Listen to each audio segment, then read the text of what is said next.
حبايب قلب ملك، عاملين ايه؟ يا رب تكونوا في احسن حال. هناك عيون تبكي وهناك عيون تنام، وانا ومليكة مش بننام. حمرت بطاطس ومليكة لسه جاي من الشغل، وقطعت طماطمايه كده عشان انا مش هاكل طماطم عشان انا عندي املاح. وجاب لنا لب بس الحمد لله ان هو بعافيه شويه. هحط له بصلايه عشان انا برضك مش هاكل بصل. وجاب لي وكيس اندومي، ومعايا هنا 2 فينو كده. قلت اما اعمله ايه سندوتشات كده. احنا معانا البتاع ده طول النهار بناكل فيه يعني.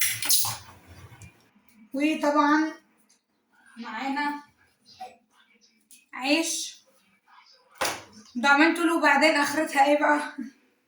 جايه لكم متقلب. بقالنا يومين ما بنعملش مع بعض فيديوهات، ولاني عشان مشغوله جدا بصراحه.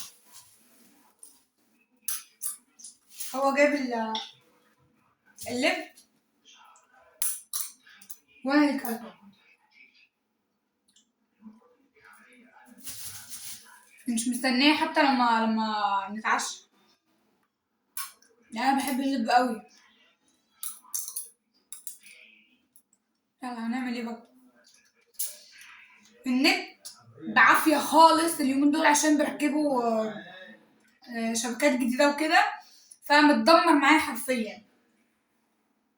استنوا بقى اشوف هنعمل ايه.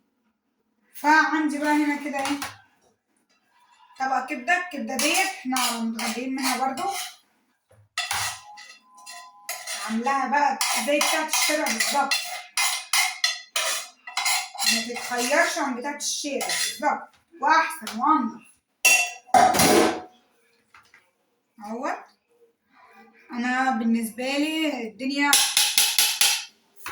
تمام. هما كلين الفينو تمام. وهاكل الاندومي، وهيبقى بالنسبه لي كده انا خلاص اتعشيت. عشان انا لما باكل بالليل بتعب، لان انا عندي كرشه نفس، عندي ميه على الرئه. فلما باكل ولا اكتر ولا كده حرفيا بشوف السواد بالليل. فادعولي اصلا كده بالشفاء، اصلا كده ان ربنا يشفي. الفينو مفرول جدا بس عادي هيضر، مش هيضر معانا. راح اتعشى وفجأة ناكل مع بعض الاندومي والشيش. باي.